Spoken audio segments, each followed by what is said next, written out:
Ravenwolf with Triple Goddess Apothecary and Reiki. So I have been wanting to actually do this video for about 2 weeks now and just haven't sat down and done it, but we're doing it today. So I know I did a video not too long ago on safety with selenite, because selenite's become really big with coffee. And again, I'm not going to encourage it, so please don't do it. I'm not going to go into that because that's not what today's video is about.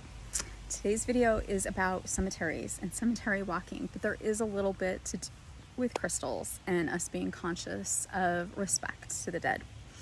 So with that in mind, if you are on YouTube watching me, or if you are on TikTok watching, or if you're on my Patreon page, hit like and subscribe.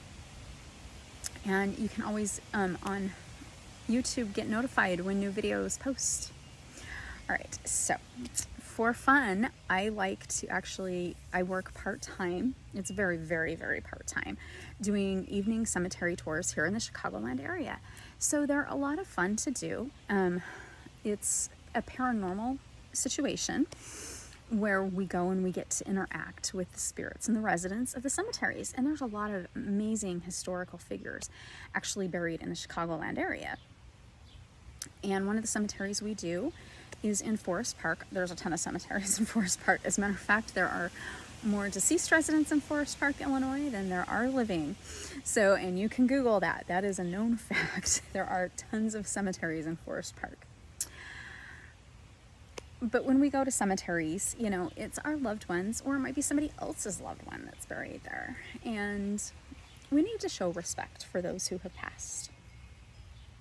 So recently when I was doing an evening tour, somebody had left a selenite on Emma Goldman's grave. I have such deep respect for Emma Goldman. Emma Goldman was a Russian Jewish immigrant and came to the United States. She's an anarchist, but she was very vocal.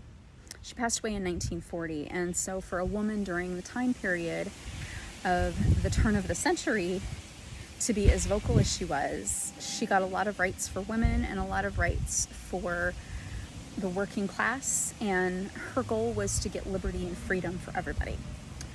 She was very unliked by the American government and ended up getting deported to Canada. But her dream was, when she passed, was to be buried in Forest Park. So she is buried in Forest Park, Illinois. And we were recently there. So some of you may or may not know, it is customary, especially for those of the Jewish religion, to leave a stone. Now, they are usually river stones. So basically they're the flat stones, or if you're near the Great Lakes, they are the stones that you can get on the shores of Lake Michigan, Lake Superior, Lake Erie, all of our fun Great Lakes. Basically those, or any river stone. And what would happen is you would leave it on the grave. And what you're basically saying is, I'm thinking of you, I respect you, and I love you, I'm devoted to you, all right? So it started out as family and friends leaving this. So Emma does get a lot of stones left at her grave. So recently when we were there, somebody had left selenite. And selenite dissolves in water. Well, guess what? I'd previously talked about it. It does have iron and it does have other minerals. But what people don't understand is that even though most of our crystals, rocks, and stones come from the earth, a lot of them come from places that they have to be mined and dug. And the areas where they come at, nothing is really going to grow. So plants aren't going to grow, but they can also be dangerous and hazardous to other stones.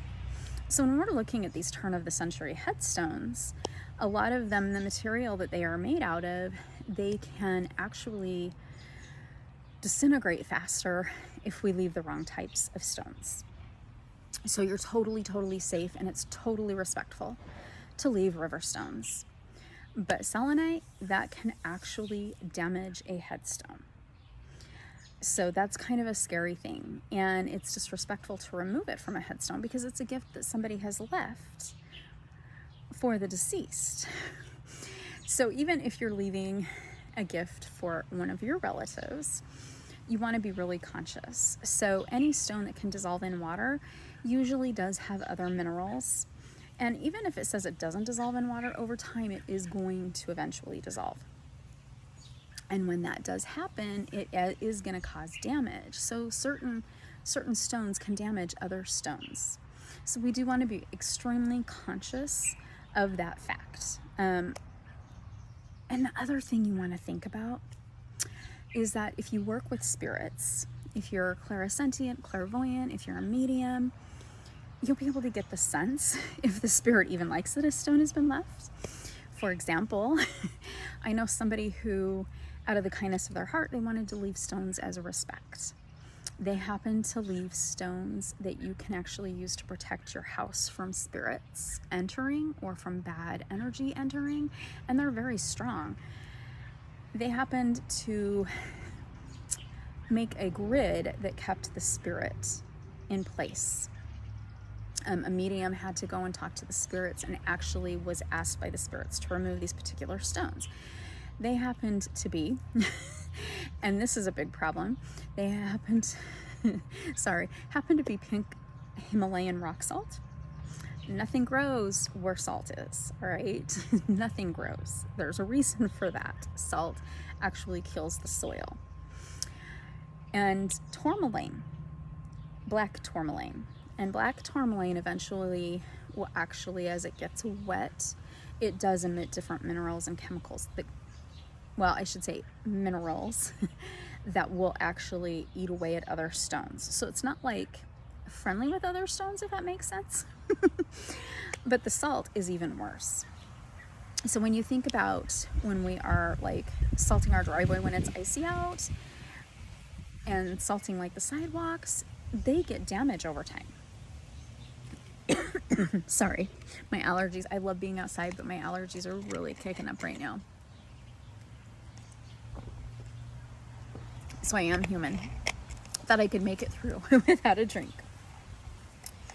But salt is extremely damaging. So even though the crystals and the salt was left with a good intent as a gift, it did a lot of harm. So they were removed. A medium went and talked to the spirits and did have to remove the salt. Was like a big thing. Salt also keeps spirits from entering and exiting places. So that's why you want to be really, really careful when you are in cemeteries with certain things that you take. So it is safe. It is safe to leave money. It is safe to leave river stones. I have left stuffed animals for little children who have passed, even if I don't know the little children.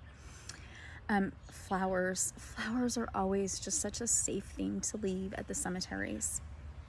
And the spirits appreciate it. The spirits even appreciate if you can move debris off their headstones.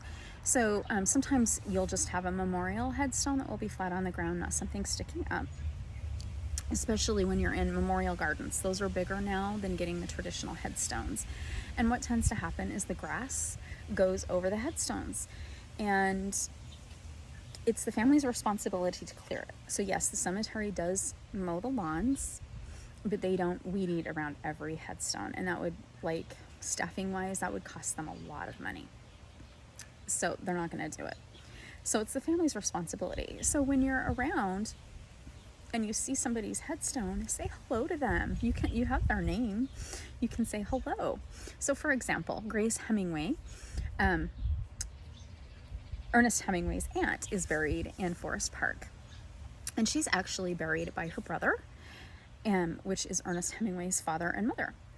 And her grandparents are there a little further away, but Grace just has a headstone. It's not above ground, and the grass grows over it quite frequently. Well, I don't know where all of the Hemingways who are still alive live, but I do know quite a few of them did move to Idaho. So it's not like they're going to come to Chicago all the time to visit their family members. But whenever I happen to be at the cemetery, I do check on Grace, and I do actually move the grass off her headstone, because it has in some cases been so bad you can't see who's actually buried there. So that's something simple and respectful you can do in the cemetery that will appease the spirits and let them know that you're thinking about them. So that's just something that's really sweet that we do want to think about when we are walking through cemeteries. So just so that everybody knows, you can learn more by taking a tour, and I'm just gonna put kudos out to my part-time job and to my co-workers at the part-time job, to John and Mike. Mike is the owner of Afterlife Tours, and John's kind of the silent partner. And we do the tours all summer long, and we are very excited. This year, well, actually February 2024, they will be back at the Ellerton Mansion in Monticello, Illinois, which will be really fun. But yes, cemetery tours have picked up, and so that's like an amazing fun time, something fun to be able to do. So I would highly encourage you to reach out, and if you would like to head out and grab a cemetery tour. It's Afterlife Tours Incorporated. I will list their website below in my YouTube channel for everybody if you are interested in taking an evening paranormal tour. It's not just paranormal, you will learn the history, and you will also learn all sorts of fun things about different headstones and how burials were done in the 19th and the 20th century, the early 20th century. And of course, you can follow me here on YouTube or on YouTube or TikTok for more fun videos, unboxing videos of tarot, Lenormand, and Oracle. And of course, I'm going to be sharing a lot of fun witchy stuff. Book reviews are upcoming. Have to share some of those, especially since a lot of my students will ask me, what book do you recommend? And also, I'm going to go more into crystals. I'm not going to go into the, like, don't put selenite in your coffee again. I'm going to go into some of the little mini things on crystals, because I just love my crystals and I love herbs. With all of that said, you can follow me on Triple Goddess Apothecary and Reiki on YouTube and Twitter, or you can follow me on Instagram, TikTok, and Facebook. And visit my website if you want to find any kind of fun stuff or see my upcoming classes and events. With all that said, spring is almost coming to an end, and we'll be heading into summer like super soon. So I'm going to enjoy the last couple days of spring. Actually, wow, like one full day of spring. So I'm going to enjoy my one full day of spring as we head into summer of 2023. With all that said, take some time to enjoy the sunlight and enjoy everything around you. Namaste.